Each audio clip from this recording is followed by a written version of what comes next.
Hello, leaders. Welcome to Run to Your Leadership Challenges, the daily show that provides tips and techniques to help you navigate the leadership challenges you face every day. I'm your host, Paul Grau Jr. from the CLC Team, and we work primarily with military leaders to help them be the absolute best leader they can be. Our primary goal here is to help you lead from your very best self. Because let's face it, everyone deserves a great leader. So let's jump right into today's topic. So today I want to talk about communicating with shift workers.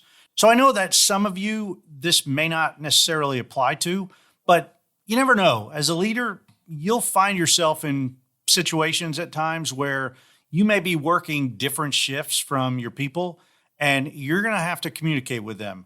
And, it's easy to lead a person when you're around them a lot, but what if you rarely see that person? What if that person's on a different shift altogether? Can you still communicate effectively? Do you feel confident in your abilities to be able to communicate effectively with that person? Definitely possible. And sometimes it can be some of the best leadership opportunities there is. Now, my suggestion is to make the effort to come in a little earlier to spend some time with the person that's on a different shift, or stay a little late, depending on when you are working and when they're working. For example, in the military, I used to work all kinds of different shifts, but if I was on days and I had people coming in on the evening shift, I would make it a point to stay later.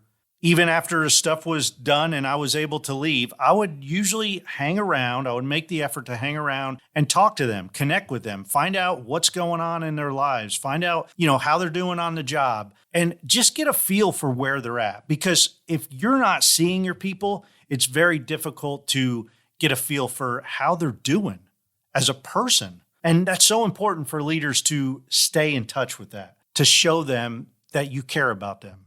Go in there not to get a jump on the day. Go in there with one thing in mind, and that's just to talk to them, just to get to know them and spend some time with them. Because when you're on a different shift, sometimes you could feel like people forget about you.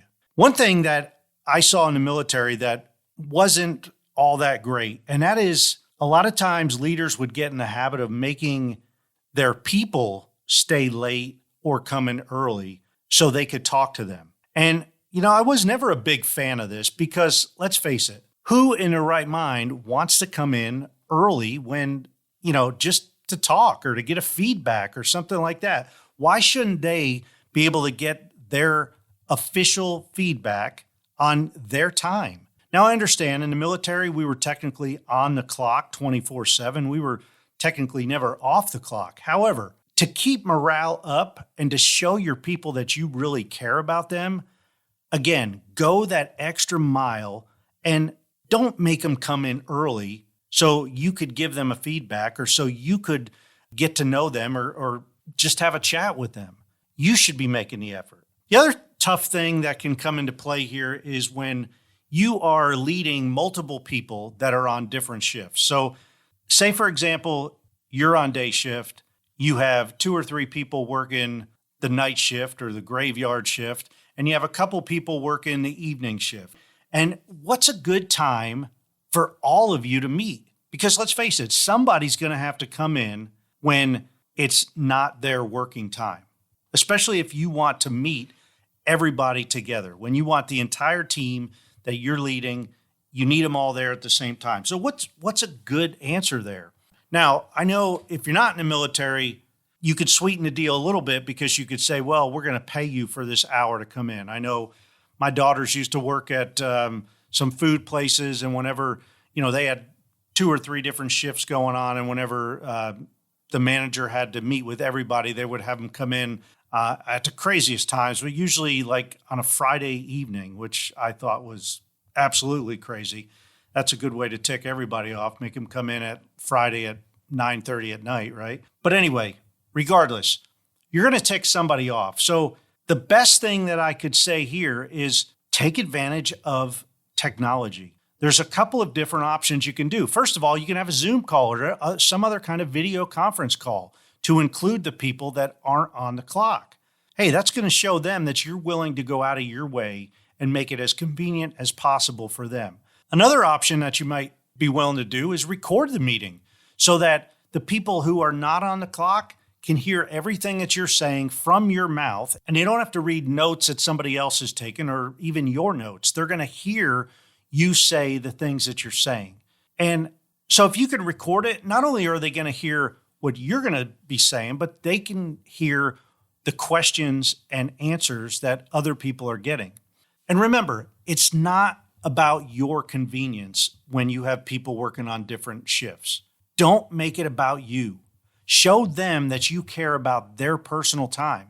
Show them that you're willing to work an hour late or come in an hour early, or just show up whenever just to see them, not to check on them, but just to see them. Because I'm telling you, different shifts are a totally different environment. Day shift and night shift and graveyard shift are three different animals. And you might be working on the same job, but the environment and the people are different on all these shifts, and they're all experiencing different things. So if you can experience that firsthand, so you can see what they're talking about if they're having challenges, man, that's going to show them that you really care. The other thing is, getting the entire team together when you're supervising and leading people on different shifts is important. But understand that you can think outside the box here. You could have a meeting when everybody's off the clock, maybe on a weekend, maybe, just think outside the box. Get their input. Get creative. Come up with creative times and dates and places to meet. You can meet at a pizza place or, wherever that's going to allow them to get comfortable and form that team bond that you so critically need. Hey, as always, thank you for listening. So we have some big things going on here with our online membership group for leaders.